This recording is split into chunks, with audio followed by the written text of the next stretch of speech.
Amigos, recebi um questionamento bastante interessante de vários amigos nossos, principalmente Ian e Matheus Contreras, sobre o documentário do History Channel falando sobre Calígula. A pergunta deles é: será que eu concordo com a opinião daquele psiquiatra? Bom, vamos ver o seguinte. É interessante que assistam o documentário porque ele abre novas perspectivas sobre a história romana na época de Calígula, na época de Tibério também, né? Que foi antecessor de Calígula, e a morte do pai de Calígula. Bom, o que o documentário apresenta? Apresenta várias opções, várias ideias, e vamos sintetizar as mais importantes. Uma delas mostra a educação de Calígula nos seus primeiros anos de vida. Ele, naquele palácio onde ficava o exército, menininho vestido de soldado, e que todos aceitavam tudo que ele fazia como certo. Ele não era imposto nenhum tipo de educação com limites a ele. Ele era o poderoso, mesmo criancinha. Então o que ele fazia estava certo, o que ele queria fazer ele podia fazer, ninguém dizia não. Isso durante toda a infância, isso. Bom, é bom guardar isso como informação. Mais tarde, houve a morte do pai e ele ficou com a avó durante algum tempo, não se tem muitas notícias sobre isso, mas olha só, se ele ficou com a avó, nós já sabemos que se não havia limite antes, obviamente não haveria limite nenhum se ele está sendo educado pela avó. Não estou falando mal de todas as avós, estou dizendo que a avó não é para educar mesmo. Então se ele estava com a avó simplesmente queria curtir o neto e pronto, e deixar ele fazer o que quisesse, que é o mais comum. Logo depois, ele foi requisitado para ir ficar com Tibério, que já tinha matado o pai dele e 2 de seus irmãos.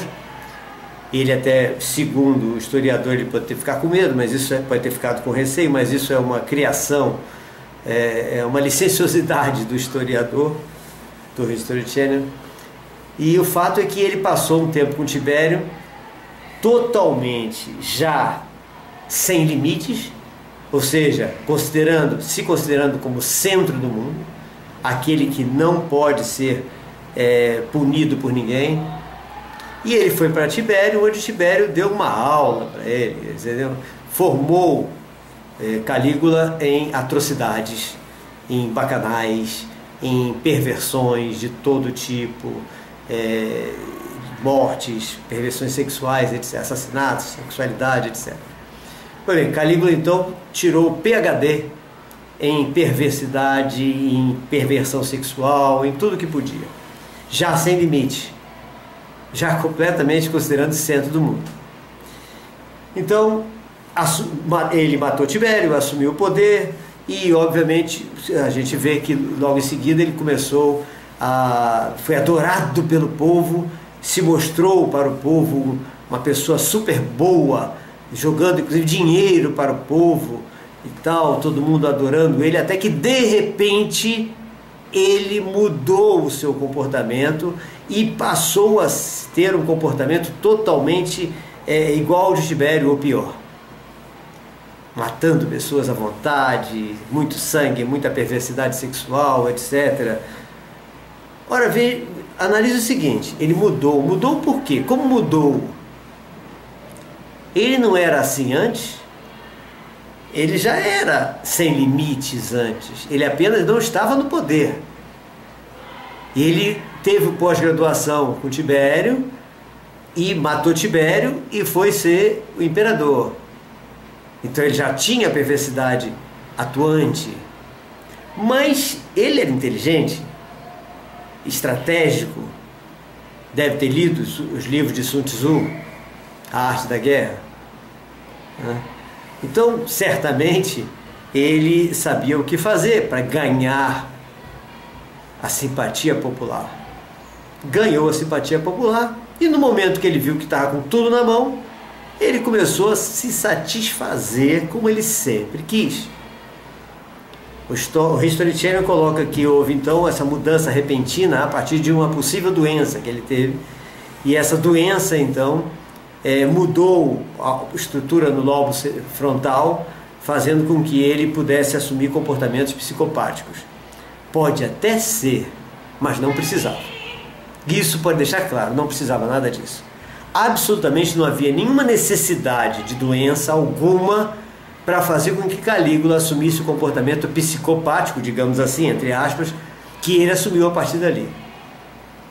Então, no meu modo de entender, Calígula sempre foi assim.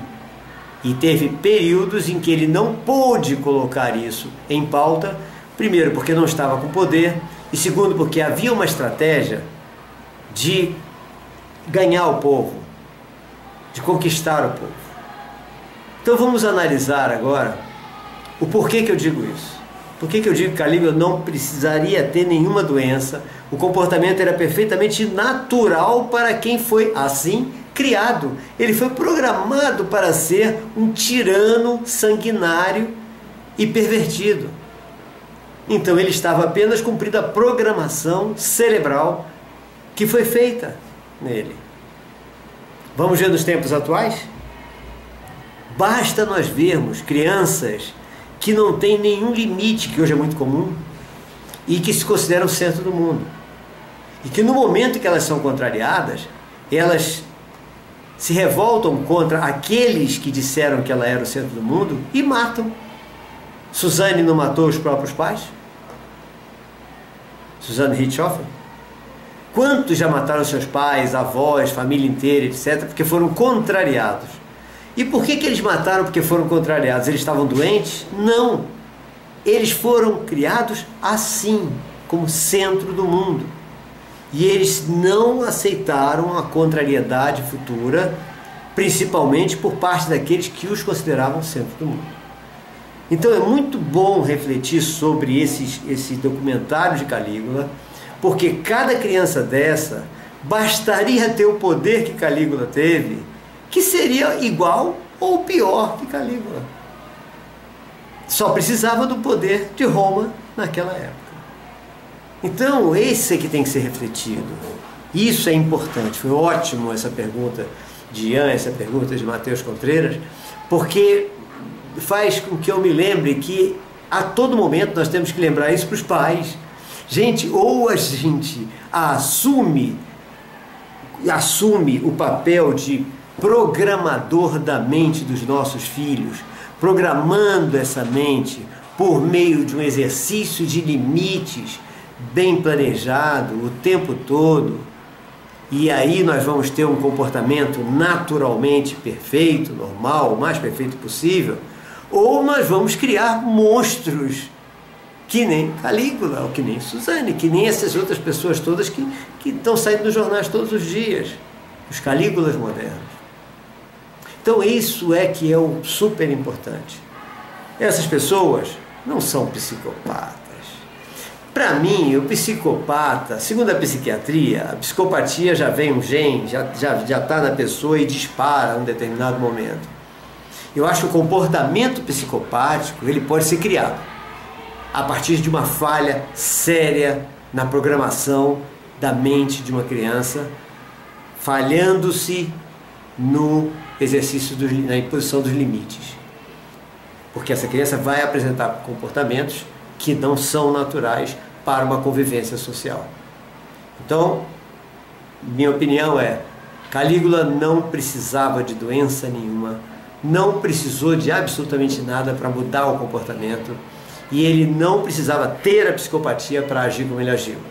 Pode até ter tido, pode ter tido a doença, pode ter tido a psicopatia, mas não houve a menor necessidade. Como não há a menor necessidade desses adolescentes, jovens, etc., que mataram seus pais, avós, etc., não há necessidade nenhuma deles estarem doentes, psicopatas. Basta não terem tido a imposição de limites desde criança, que eles vão achar natural quererem se desfazer de pedras no seu caminho. Quais são as pedras que estão no seu caminho? Empecilhos que estão no seu caminho? Uma ordem inoportuna de um pai ou de uma mãe determinando que ele não pode fazer isso ou aquilo. Pô, por quê? Se o tempo todo pôde, por que só agora não pode? Que foi o que os pais de Suzanne disseram para ela.